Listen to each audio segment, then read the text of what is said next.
Luther, do you think it's harder to get into Harvard or the FBI? Oh, I don't. Harvard? Wrong. What? The FBI has a 1 to 3% acceptance rate for applicants. Harvard's What? acceptance rate, 3.5. It is harder to get into the FBI as an employee, to work as an FBI agent, than it is to get into Harvard. I'm blown away by that. Yeah, and I probably won't get into either. I guess I just thought the FBI had so many more people, right? Wow, hard. Interesting. Okay, well, the show we're talking about has a guy in the FBI in it, which Sure now does. it's kind of surprising that he's in the FBI because he's kind of. How did he get in? All right, let's start the show.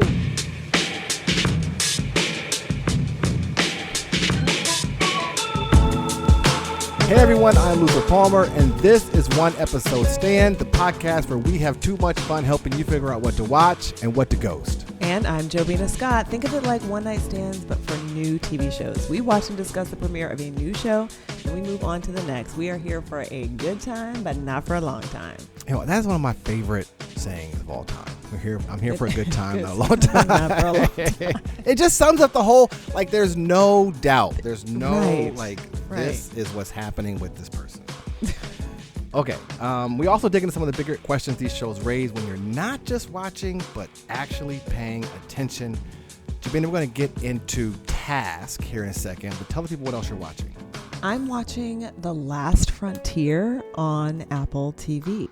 And this show is about a plane that crashes in Alaska, and the plane is transporting like a bunch of people who are in prison, but in particular one prisoner who is like so dangerous. He's like multi-cuffed. He's got like a mask on his face. He is surrounded by guards. The plane crashes and he gets away. And so it's about the hunt for this particular guy. Is it like a thriller? So it's a manhunt show. It's a thriller. It's a manhunt show. Okay. Which is not my typical cup of tea. Oh, but look at you branching out. yeah, I'm branching. I watched it only because I thought it might be good for one episode stand, and it is not. Oh. So, Okay. yeah. Let's get to Task. Describe the show for us. So Task is on HBO Max. So I'm, of course, totally out of my comfort zone. It's not on Netflix. It's a limited series, which I know is your favorite kind of deal. Yes. It's about an FBI agent played by Mark Ruffalo. I'm going to blow your mind right now because his name is Tom in the series. Get out of here. Tom. His name is Tom. I actually kept up with that. And he is on an FBI task force in the suburbs of Philadelphia to stop a series of violent robberies orchestrated by really a family man played by an actual man named Tom Pelphrey. And what's his character's name? I mean, come on. Are you serious? You know that if I pick up one name, we got I'm one. doing well. We got one. Is it Anthony? And I shouldn't have been showing off because I No. knew you were going to ask me another You're saying one. Tom. Oh, Robbie. His name is Robbie, right? Robbie. No. Okay. I mean, I guess. No. You're saying. Oh, okay. Mark Ruffalo's playing Tom Brandis. Yes. And it's and Fabian. Tom Pelphrey is No. playing somebody else. Is it? That's the other main star?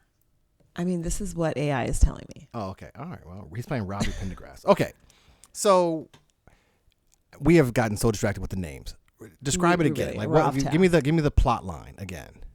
Okay, so Tom, which is Mark Ruffalo's character, he is an FBI agent who, like, when you first start the show, he has been reassigned to like field duty where he is just out there trying to recruit. That's why I thought of our little acceptance rate. But he ultimately is put on a task force to solve a series of crimes that Robbie is leading, where they're essentially they are robbing drug houses and taking the money to build a life. Yeah. And I guess the conflict is the reason the FBI is getting involved is they're saying the drug dealers that they're robbing from are preparing to go to war with each other because they don't know who's doing it's gang it. related. Yeah. And they don't want this thing. And a part of me was thinking, well, if they're killing each other. Does that make your job a little easier?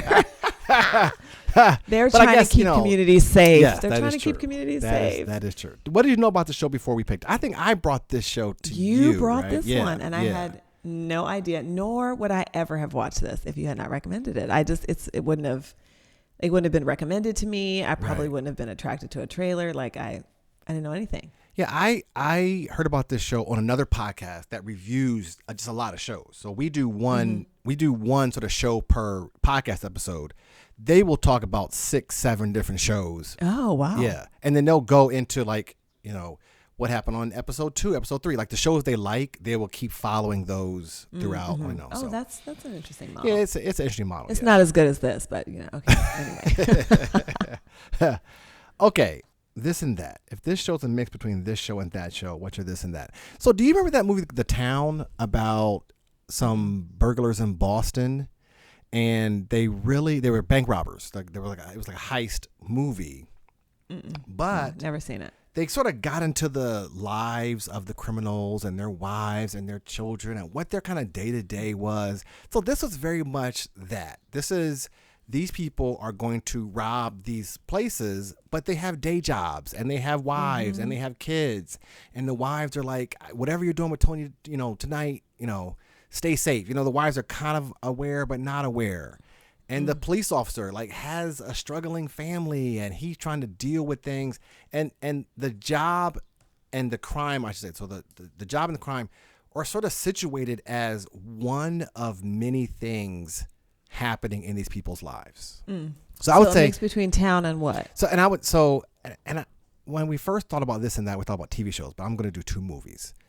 The Town and Heat. So Heat was the movie with Al Pacino and Robert De Niro, where one was a criminal, one was a police officer, and they were showing again these 2 characters, and we knew at the end of this movie they were going to come together, right? There was a certain. In Heat, is there like a shootout at on a runway? Yeah. That's okay. I was like, because you're about to bring me 2 things I have no idea about, but I did see Heat. Yeah, so that's the scene where these 2 and these 2 at the time were like major Hollywood actors, right? So not only are these 2 movie characters coming together, these major Hollywood actors are coming. The movie is like there's a funnel that's just funneling these 2 characters together, and that's how this show is shot. They show 3 or 4 scenes of this character and then 3 or 4 scenes of this character. They don't know each other. They don't know what the other person's doing, but there is an inevitability to their path crossing, and we don't know when or what it's going to look like. And what's going to transpire. So with that in mind, do you believe in that? Do you believe that there are people in your life that it was just inevitable? Like you were going to know them? That's such a tough question because it had to happen. It's so different because I often think about, let's say, I met my wife in high school, right? So there were many opportunities for her and I to interact. But if my parents had not moved to Ohio, or if there's all these things that had to happen for her to even meet. We didn't date for many years later. I could have met someone else. She could have met someone else and married them. It's just I think sometimes it seems like things were destined to happen. It on the back end. Yeah. But I'm not sure. I think it's kind of random, This is giving me Damascus vibes. I think there are many versions of our lives that we could have lived with one change of decision. And to your point, not only your decisions, your parents' decisions, someone else's decisions, it all could have changed your path. I know this woman who met her husband. They were in Best Buy in line together. He saw her. He goes out ahead of her. He waits for her. And then when she comes out, they start a conversation. They meet and they get married. I mean, he decided to go to Best Buy that day, but he might have gone before work, or he might have been tired and went home to take a nap and would have never met this woman that he married. And it seems like, they're destined to be together. Well, is this woman me, except you forgot the store? Because I met my husband in Barnes & Noble the exact same way. Oh, really? The exact same way. And no, we this talk is about for all sure the Best time. Buy. There's another person I'm thinking about. Yeah, this is my exact story. So I was going to Barnes and Noble to buy a specific book. Like, imagine that you go to a bookstore to buy a book. I was doing it at a specific time. I had very limited time to do it. I left my daughter at home, where I would have otherwise had her with me. Like, there were just so many things. He was at this store that was way far away from where he lived. Like, a lot of things kind of had to work together for us to even meet each other, which, wow. And it feels a little bit like inevitability. And I don't know though. I'm not an inevitable guy. Like we make the most of the life that we were handed, that kind of thing. So these guys, I want to know if you noticed, this is not related to inevitability, but did you notice their accents? Did you notice what state?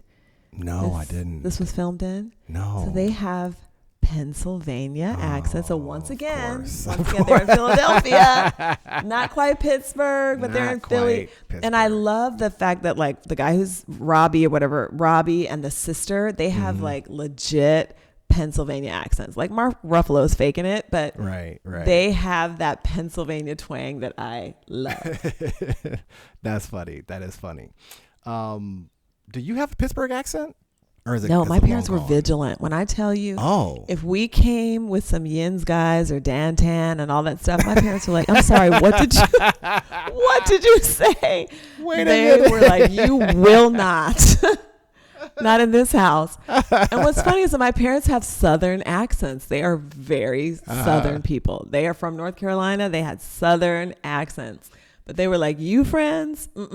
No regional accent for you. Interesting. You think that was some respectability politics stuff going on? Of course. Interesting. 100%. Yeah. In many ways, almost like immigrants, right? Right. Some immigrant, they want to assimilate fully. Mm-hmm. Whereas, I just met a guy from Haiti, and he was talking about how his older son, who's 13, can speak. What's the French version that Haitians speak? Is it patois? No, that's Jamaican. No, right? That's Jamaican. They speak like Creole French. Mm-hmm. So he was saying his 12-year-old speaks Creole, but his 6-year-old doesn't. Like, she understands it, but she doesn't speak it. And he's like trying to impress upon her to speak it. So in many ways, your parents were like they had gone the assimilation route. Yeah, and they were like, we can't do anything with our Southern accents, but we can keep you from sounding like you are from Pittsburgh. The other thing I thought about watching this show is how, they humanize these criminals. These guys are career criminals, and they humanize them.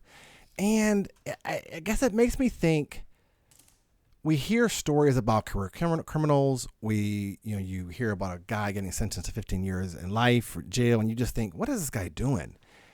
But in a way, the show kind of makes it seem like he's just an everyday guy, just trying to pay bills, trying to feed his family, trying to make it. And I wonder, do you think that most people in the world are just trying their best? Or do you think people are not trying their best? I think most people are trying their best, and maybe they're not even so much trying their best. They are doing the best they can with what they have. Really? You think they're doing the best? Really? Wow. So this guy, Robbie, he's a garbage man. He picks up garbage. He has lost his brother tragically. He sort of he lost his home. He's living in his brother's house. He's trying to make ends meet to take care of his 2 kids. Mm-hmm. I think in this particular instance, and I think most of the time, people are doing the best they can with what they have. Now, I do think that there's a difference between people who would then turn the corner toward criminal behavior to sort of make ends meet and make things happen. But that's where the rubber hits the road, many of them in their minds. That's where the rubber hits the road. We're talking about criminals. Do you think criminals are doing the best they can? I mean, some are. I think we can't presume that none of them are. Yeah. But would you think like an overwhelming majority of them are? Now, I don't know. I need numbers. Give me an exact number. No. And we can't know. I mean, I think that is the most important point. We can't know. We can't know, but we cannot presume that they are not. Man, I tend to think I benefit from believing that the overwhelming majority of people are doing the best they can. And how do you benefit? because it helps me to interact with people. It helps me to love people. It helps me to give grace to people. And, you know, I always say, the more grace you can extend other people is the grace you can extend yourself. Yes. Or extend for in your own life, right? The more grace you can have over your own decisions, right? To say like, I've made some really bad decisions. I'm doing the best I can. If I can't see that for someone else, I can't see that for myself. So I do feel like I benefit from, so like if I talk to someone or if I see someone who's a stone cold racist, I've adopted this idea that this is what they know. This is what makes their life make the most sense. And they're just like, yeah, I'll believe that. I got a lot going on. I don't want to think through the nuances and complexity of the history of race. Black people commit more crimes. I'll believe that. And I'm not saying it's okay for them to believe that. I'm not saying I want to be friends with those people, but it sort of helps me understand that even some of these big ideas are bigger than the people. They're systemic. Yeah, so I'm going to tell you what this sounds a lot like, and you're going to be surprised that you are saying it. It sounds a lot like the people who say if you are more vulnerable at work, this is like exactly why vulnerability is a concept, and bringing your full self to work is the concept, because it's like if I can see Luther as a human at work, I can assume that he's doing the best that he can, then I can give him grace when he doesn't meet a deadline. I can give him grace when the project he submits does not meet my standards, because I see him as a human. So it sounds like you are advocating for a hugathon at work. I'm not mad at that. You know what? I'm actually not. And we I've famously talked about bring yourself, your full self to work is not like not your full self. Like, don't come in leather chaps and, but the workplace would benefit from people being more of themselves, right? Because of what you're talking about, because I get to see you as a human. I get to understand. I get to have more grace. So we have ventured very far from this show, but we're far from home. But kind of how we talked about, how we pick shows. We like talking about shows that touch parts of our lives and parts of the lives think about life. Think about life. So, and I thought this show really did that. It really, these were just regular, normal guys. Like when I think about FBI agents, I think about really buttoned up guys. You have an archetype in your head, right? He was not that. He was just kind of like out in the field. I don't want to go out in the field. Like, I don't want to be solving crimes anymore, right? He just wanted to recruit. Yeah. They're like, we need you out there. Pass out pamphlets. It's like, what? I got to go out and solve crimes? Yeah. Well, and you also don't think of like an FBI agent who has a son in prison. Like he had a son who was just about to be sentenced. Yes. You don't think about that. Like you don't think about a garbage man who is stealing, but also like trying to raise his kids. Like they did a good job also of I heard this thing about like, if you are, it was particular to men, but if you are frustrated with a man in your life, rather than saying what's wrong with him, ask what happened to him. And I think this show really did lend itself to saying, okay, but what happened to this person? Like what happened to Robbie? Well, he lost his brother and his, like the mother of the children walked out on him and he's raising them by himself. And it's like, what happened to him that he would make some of these choices rather than what's wrong with him? Yeah. Okay, more or less. Anything you want to see more of or less of? I want to see less of the development of this task force team. I wasn't interested in any of those characters. Like I thought it was super trite. It was like, okay, one's life is out of control and she's arguing with her boyfriend.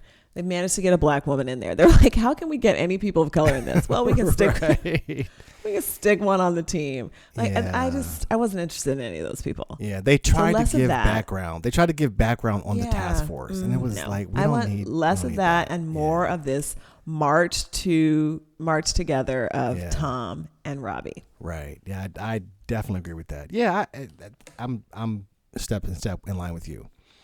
Marry, Kill, One Night Stand. I'm not going to give you Robbie because I don't think you would like to be with a criminal. You don't? But I'm going to give you Tom. Unfortunately, Tom is going to need an untimely end. Oh, Tom. He's a man of the. He's a civil servant, Jobina. He is. And I really wish he could continue on, but unfortunately, he just is not appealing to me in any way. He's disheveled. Yeah. He just seems. He also just seems really sad. Like he's sad. Yeah. When I at the what happened to him, something is. I mean, obviously his son's in prison, but he is a very sad person.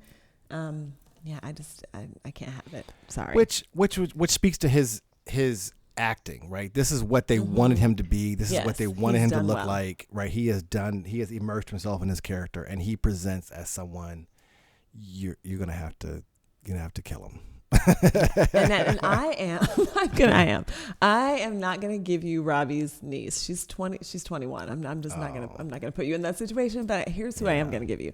I'm gonna give you Tom's boss, like the woman who he came in, gave her the bag of tomatoes, and she's the one who reassigned him to the field. She said, I'm retiring and we need you on this team. I wasn't into her. Like so this is what guys used to say all the time. This is so terrible. This is one of the most awful things that guys say. Oh dear. Am I ready for this? Guys will look at a woman who's acting or behaving in a certain way and they will say, she just needs some dick. This is how you felt about her. I just felt like that. Now, am I going to be the one am I going to volunteer? Like I said, she's a civil servant. No. We all benefit from a more functional FBI. Nah, I'm gonna have to kill her. Yeah, I'm not. Now here we are, both having killed two FBI agents. Two federal agents. We have killed two federal agents. Not okay. Not okay. Okay, now for the question we've all been waiting for, Jobina. Are you going to watch more Task, or was this a one episode stand? It was a fun date. Like the dinner was good. It was a good time. But I'm not here for a long time. I can't do it. It didn't appeal to me. Even Pennsylvania accents and all. I'm gonna let it go. Now, I remember there was a show we talked about a long time ago. I've forgotten what the name of the show is, but we talked about how that show was very masculine, like oriented. Do you feel like that was this show, or were there other reasons you just didn't connect with it? No. I didn't think that this was too masculine oriented. It just wasn't for me. Okay. What about you? I'm gonna stick with it. It because I'm compelled by. I like these movies and shows where there's going to be a coming together of two protagonists, really, right? They're both protagonists in these series, and you kind of want both people to come out of it, right? And then they sort of elude, maybe they're not going to be able to, so I want to see how they resolve it. So I'm into it. Okay. All right. Thank you all for listening to this self-edited and self-produced podcast we like to call One Episode Stand. If this was as good for you as it was for us, you can subscribe to the podcast to be alerted when new episodes drop. If you're listening on iTunes, please give us a rating. The theme music is Freedom by Paradox Hip Hop. And we'll be back next time with another series premiere. Let's end on this. Every story has a moral. What was the moral of this episode? Moral of this episode, this is a message. This is a public service announcement for men. Every uptight woman does not need what you have to offer. However, I'm going to say to you, I'm not asking myself what's wrong with you when you say that. I'm asking myself, what happened to you? What happened to you? All right, everybody. We'll see y'all next time. Bye, everybody.